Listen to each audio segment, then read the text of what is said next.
Kafuun akkam jirtu abdiidha miiltota eegarraa chaanaalii keenya subscribe gochuun dagatiin kutaa kana keessatti immoo wanti nuun wajjiniin ilaallu waa'ee arrayiidha. Arrayiin maal akka ta'e ni ilaalla jechuudha. Hedduu walitti waan ta'uun yookaan immoo itti fayyadamuun yeroo itti dirqabanutti ta'utu jira. Daataa kana immoo fakkeenyaaf kanaan nuun ittiin fayyadamnu keessaa inni tokko vaariyaabilii irra kaa'uudhaanidha jechuudha. Kan nuun itti fayyadamnu jechuudha.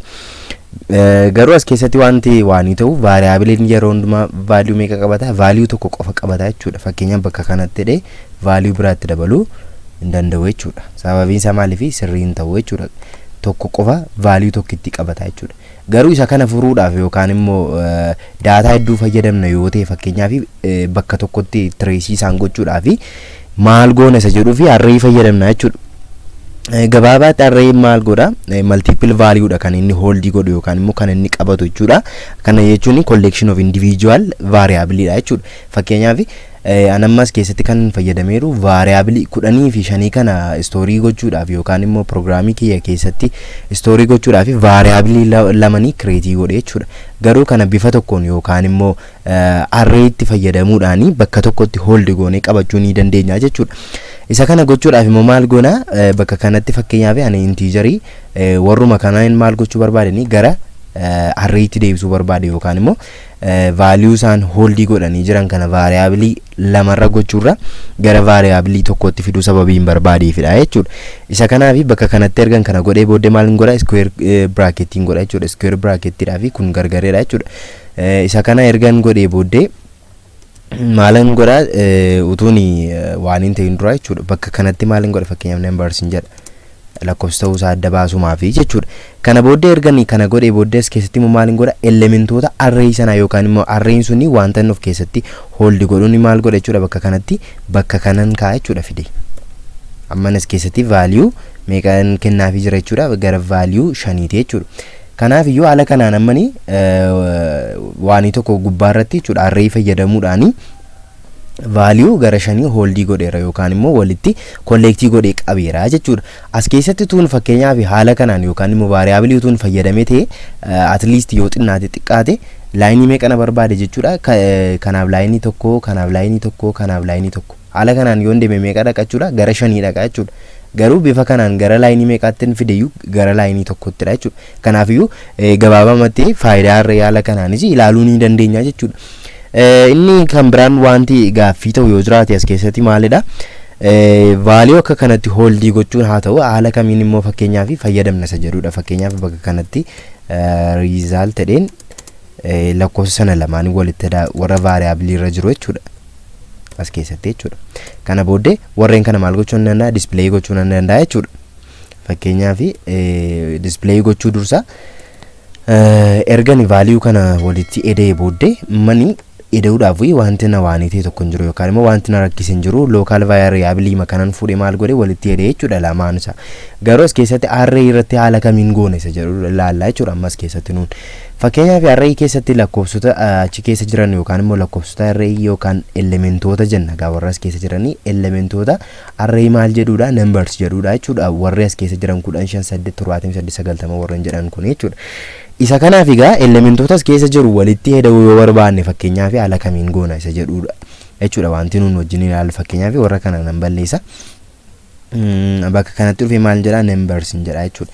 Numbers ergan jedhee booddee value sana maalin godha jechuudha? Index godha jechuudha. Fakkeenyaaf kana gochuu dura fakkeenyaaf akkan display godhutti bakka kanatti console.write line jedheen as keessatti maal godha? Akkan display godhutti jechuudha. Isa kana kanan gochaafii jiru jechuudha. Kanaaf iyyuu bakka kana keessatti gamma maalin kennaaf jechuudha? Index isaan kennaaf jechuudha. Index yeroo kenninuuf yeroo hundumaa immoo maal gochuutu nurra jiraate jechuudha.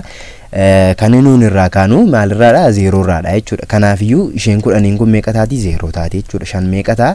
1 taa jechuudha. 78 3 kun immoo 4 taa jechuudha. Index isaaniitiin yeroo koolii goonu keessatti maal taa jechuudha? Tokkoon isaanii 0 irraa kaan meetutu lakkaa'amaa fi jechuudha. Kanaaf iyyuu indexiin elementii jalqabaa maalidha yoo jenne 0 dha jechuudha. Isa kanaaf iyyuu warreen kana gamma accessii gochuudhaaf yookaan immoo walitti eda'uu yoo barbaanne amma fakkeenyaaf elementii jalqabaa fi elementii lammaffaa yoo walitti eda'uu barbaade maal godha jechuudha? Bakka kanatti numbers jedhee yookaan immoo maqaa array sanaa erganii koolii godhee booddee maaliin godha indeksii isaa ergan kaa'ee booddee bakka kanatti ammas immoo maaliin godha indeksii isa ittaanii jiru sanaan kaa'ee jechuudha. Inni ittaanii jiru immoo meeqadha tokkodha jechuudha yookaan immoo elementii isa lammaffaa duukaanii maal gochuu barbaade walitti hidhuu barbaade sababii ta'eef jechuudha. Amma yeroo laallu keessatti vaaliyuun keenya meeqa dhufe jechuudha 15 dhufeera jechuudha. Kanaaf iyyuu maalidha elementoota akkuma vaariyaabilii irraa itti fayyadamnu yookaan immoo haala vaariyaabilii irraa fayyadamuu ni dandeenya jechuudha gabaabaatti. Kana malees immoo elementoota kanaafi value isaanii jijjiiruu ni dandeenya. Jijjiiruu yeroo jennu keessatti fakkeenyaaf as keessatti value'n jalqabarra jiru 10dha. Value kana gara fakkeenyaaf 11tti jijjiiruu yoon barbaade maalin godha gabaabaatti indeksii masaatiin nititu maal godha aksesii godha jechuudha. Kana booddee maalin jedha bakka kanatti 11 godheen jijjiira jechuudha. Kana booddee ma fakkeenyaaf console.writeLine jedhee bakka kanatti numbers 0 yoon jedhee 11tu naaf ba'a jechuudha. Sababiin isaa maaliif vaaliyuun isaa bakka kanatti maal ta'eera jijjiirameera jechuudha. Fakkeenyaaf ilaaluudhaaf yoo ta'e jechuudha amma 11tu dhufee jira jechuudha. Kana sababiin isaa immoo maalifidha vaaliyuun isaa yeroo keessa maal ta'eera jijjiirameera jechuudha. Vaaliyuu isaanii jijjiiruu ni dandeenya jechuudha. Aga barbaanne fakkeenyaaf yeroo waan fayyadamnu keessatti yookaan immoo yeroo vaariyaabilii fayyadamaa turre keessatti fakkeenyaaf namii jennee namiidhaaf yoo 10 yookaan immoo lakkoofsa 67 yoon jedhee bakka kanatti dhufee namii kanaan maal gochuu danda'a jechuudha. Vaaliyuu isaa gochuu yookaan immoo jijjiiruu nan danda'a jechuudha. Haaluma kanaan waan keessatti array keessattis haala kanaan jijjiiruu ni dandeenya jechuudha gabaabaatti. Kana malee karaaleen nuti ittiin karaa biraa karaa nuti ittiin array create goonu inni kan biraan immoo maalidha? Fakkeenyaaf array nani waan gochuu barbaade isa kanan nan balleessa fakkeenyaaf kana balleesseen bakka kanatti array data type isaa yookaan immoo data inni story godhu integerii ta'e tokkoon create gochuu barbaade jechuudha. Kana yeroon godhu keessatti bakka kanatti maal jedha jechuudha numbers jedha yookaan immoo maqaa isaan kennaaf jechuudha. Asirratti akkuma variabilii irratti maqaa kennuuf ittidha jechuudha. Kan nuuni waan goonu variabilii irratti gochuudhaaf ta'e haala kanaan numbers jennee goona turre. Kanaaf iyyuu array irrattis haala kanaan goona jechuudha. Numbers erga jennee booddee fakkeenyaaf value'n yookaan immoo elementooti isaa tokko elementoota achi keessa jiranii hin beeknu yoo ta'e yookaan immoo wantoota achi keessatti story ta'an hin beeknu yoo ta'e maal gochuu dandeenya jechuudha. Bakka kanatti nu jennee int jennee maal goona value isaa yookaan immoo elementii inni story godhu keenya jechuudha as keessatti. Fakkeenyaaf yoon bakka kanatti 5 godhe maal godha jechuudha. Array'n suni elementii 5dha jechuudha kan inni story godhu. Kanaaf iyyuu haala kanaanidha jechuudha kan inni nun godhu. Akka fakkeenyaatti bakka kanatti 2 godha jechuudha. Kana jechuun variabiliin kun kan inni story godhu meeqa jechuudha? Elementii 2 qofadha jechuudha. Fakkeenyaaf elementii jalqabaa irratti vaaliyuun addii godhu 10.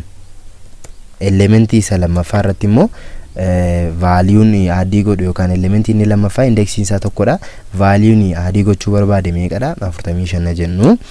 Fakkeenyaaf elementiin waan inni kiyya qabu yookaan array'n kiyya akkaataan itti define godhette elementii meeqadha? Elementii 2dha jechuudha. Fakkeenyaaf ani immoo elementii sadaffaan eda'uu yaada bakka kanatti jechuudha.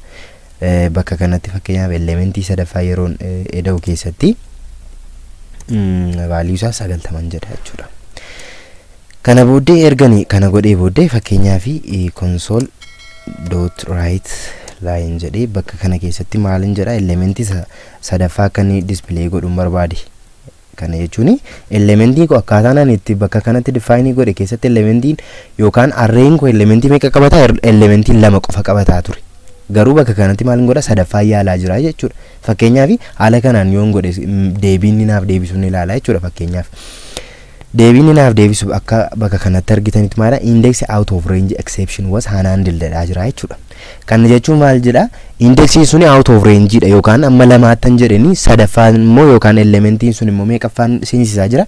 Elementii sadaffaan seensisaa jira jechuudha. Kanaaf kun immoo maalidha dogoggoradha jechuudha.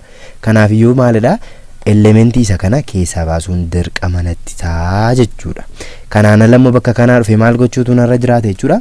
Elementicha gara sadiitti ol guddisuu yookaan immoo elementii sadaffaa sana keessaa balleessuu qabaa jechuudha. Kanadha jechuudha. fakkeenyaaf haala kanaan yoon godhe amma fakkeenyaaf elementii isa lammaffaa akka inni naaf baasuu fi indeksiisaan koolii godhee itti maa jira jechuudha. Yeroo kana maaltu naaf baa jechuudha 45 inni jedhu display naaf ta'a jechuudha yookaan immoo akka riizaaltiitti wanti hin argadu 45 ta'a jechuudha. Gabaabaatti arrayin kana fakkaata kutaa itti aanu wal argina yaadaaf qe'ee qabdan koomentii gubbaa nuuf kaa'aa galatooma.